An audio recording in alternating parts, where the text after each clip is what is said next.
I'll talk a little bit about love this morning. It's such an unusual thing that can be so misunderstood. And I think in today's world, love is all about do what I say, when I say, how I say, please me. And what I've been on a journey of since the breakdown of our family and is to not buy the love of anybody anymore. I will not be involved in trying to show how good I am or how bad I am or how worth it I am. If somebody sees value in you, they'll put the effort in. If somebody sees value in you, it'll go beyond their insecurities and their fears. And it's one of the things with my children is, as I have just stayed consistent, been the rock and the spiritual rock, I found that it's attracted and brought them, because I will never show them that I love them to gain their love. But once I have the fellowship with them, the intimacy with them, then I can show that love. But I find that a lot of people in this situation, they'll shower their kid with gifts, or they'll try to do things. For me, when I was Christmas time, I remember the first Christmas I took my little daughter, and she got showered with gifts, but not from me. And I took her, didn't buy her a present. I took her to the shop and I bought a crafty type present that we could do together. And I wanted her to start to understand that the true gift was intimacy and the value of that intimacy. And I've just dropped her back today after having another week with her, and I can see that the fruits of that. And I wanted to encourage anyone that's in that situation. It can be a long road. It can be a lonely road, but you have to come face to face with yourself, face to face with your own value. And you have to know that you have that value and that nobody can take that from you. And when the world spits on you, tells you you're worthless, we don't want you, you're not good enough, you're able to rise up, not in an anger from that, but to rise up and say, no, that's just not who I am. You might be misunderstanding some things here, but that's not who I am. And I believe that's being a true man or a true woman. And I think in any relationship, I'm finding that with relationship with anybody in my life right now, if I will not be there to please, I will please them, but that's not going to be the foundation of this thing. It's when somebody sees value in you, when somebody sees that you have the same heart, the same spirit, the same connection with them, then they will start to come towards you.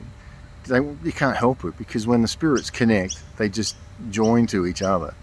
And when they join to each other, you can try to pull away, you can try to fight that, you can try to take it somewhere else, but that will never happen. And if it does, you'll be miserable. And so it's a journey of, as I'm watching some of my children on that journey, they're miserable. And am I negligent to them? They may say I am, but I don't feel I am. I'm there showing them, revealing in them that true love is to say, I am here for you. And even if I have no superficial value in that, I'm here for you. And I understand you, I understand your heart, I understand where you're coming from. That's relationships. If there's going to be a lady in my life, it's going to be based on that no, I don't need her, she doesn't need me. She might be a hot piece, somebody that's absolutely beautiful. But to approach a woman on that level, it's going to have a shelf life.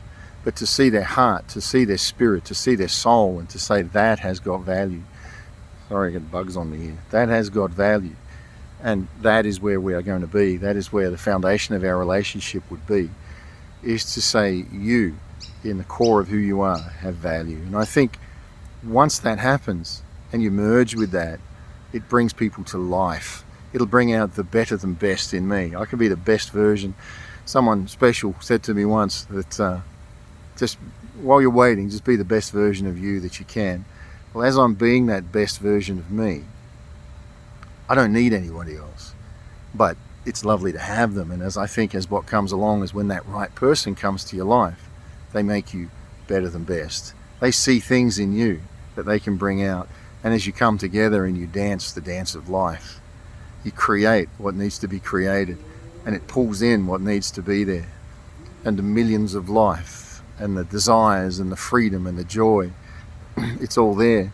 Yeah, and there'll be challenges. And I've said this, I wrote something on this once, that I think that romance is such a beautiful thing, because when it comes into your life, it gives you the core of what life is.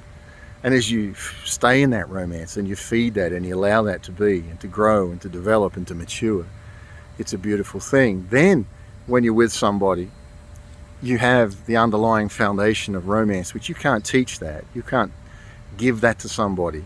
You either have that or you don't. And two people have to respond to that. And it can't be a one-sided equation. And as two people respond to that, now what happens is there's obstacles. And that's why I think opposites attract. It's to show us that love, the power of love, when opposites attract, you're going to see the world different. You're going to want to do things different.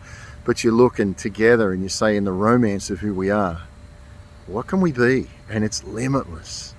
And now you start to bring out the better than best in the other one. She brings it out in you, you bring it out in her.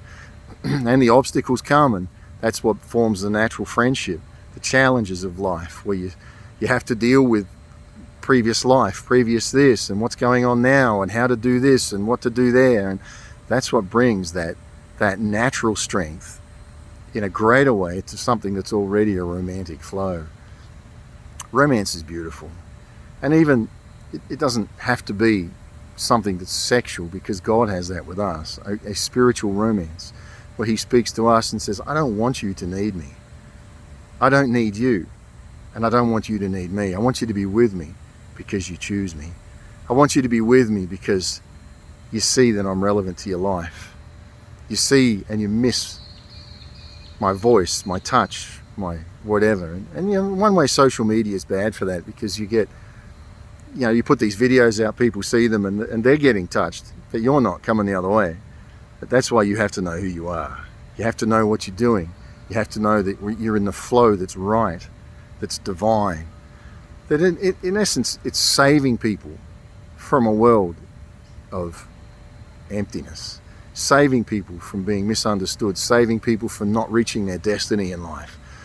Where you start to, they come alive in that romance of God and the romance of the people around them that just care for their heart and their spirit.